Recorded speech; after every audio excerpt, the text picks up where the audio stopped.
afternoon, Bullpups. We hope you had a wonderful Monday. Just a reminder that today you are receiving your second quarter schedules, which means that your connection classes for a lot of you are changing this quarter. Make sure that you are aware of where you are going second quarter tomorrow, because that starts tomorrow. Second quarter does start tomorrow. Report cards will go home this Thursday. We also have early release this Thursday for our parent-teacher conferences. Early release is at 1 o'clock, so we want to make sure that you are aware of that as well. Make sure your parents are aware. As we get ready to go into second quarter, you need to really start thinking about what it is that you want to do later in life. Now, we don't always make that decision when we're in 6th, 7th, or 8th grade, but we need to be thinking about that. Think about if you want to be a plumber, or if you want to be a mathematician, or if you want to be a scientist, or a rocket scientist, or a policeman, or a whatever you might want to be. You need to start thinking about those and start working towards a goal attainment.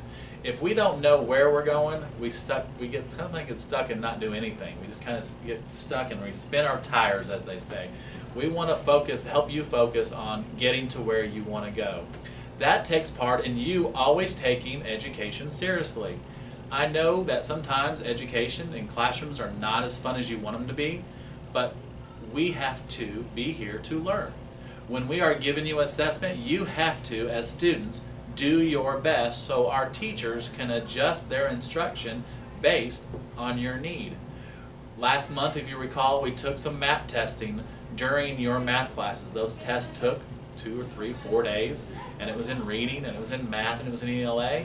Starting next week, we're going to reassign your A&E class based on the results of that test, which means you could be moving based on how you perform. Now, once you get moved in those courses, you have a chance over the next 9 weeks to improve it, because we'll do it again in January.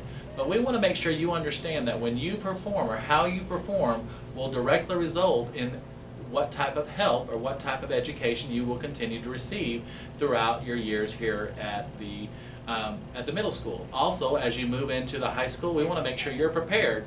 Many of you know that we are looking as a county to have a career academy at the high school, which means you could have a career, or start some of your career awareness in culinary. You can become a chef if you want to.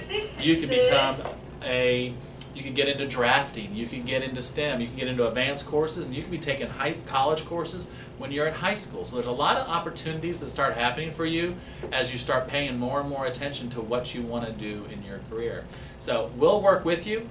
Miss Hunter and Miss Campbell have been working with you during your A&E classes and talking to you about career education, but we need to make sure that you are focused on moving ahead. Like I said, your connection courses will be changed starting tomorrow, so make sure you take those schedules home and you're aware of where your connection classes are. Also be aware that report cards do go home this Thursday. Have a great rest of the day.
I'm Baker, and this is HCMS World News.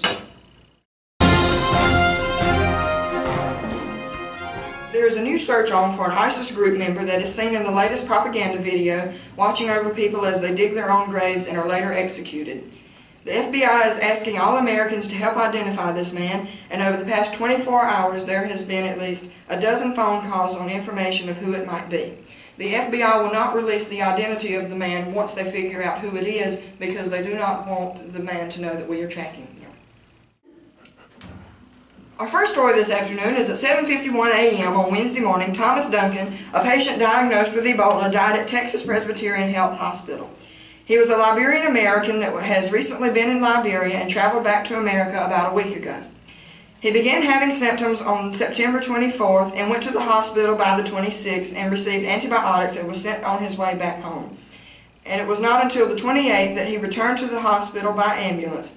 The Centers for Disease Control are still keeping a close eye on at least 4 dozen people that Mr. Duncan may have had contact with in the time that he had been here. It has come to my attention that many of my peers are thinking that this disease has affected thousands of Americans in the U.S. There's only been 4 cases, 2 of which are cured and back on their way, 1 that has just died, Mr. Duncan, and 1 that is still in the hospital with Ebola. More to come on his case next week. Our final story this afternoon is 26 new playgrounds have been built around the New York area. Each playground was built in the memory of each one of the victims killed at Sandy Hook Elementary School. The group that built these playgrounds are going to continue to build these all across the country, and there will be, Our final story this afternoon is 26 new playgrounds have been built around the New York area.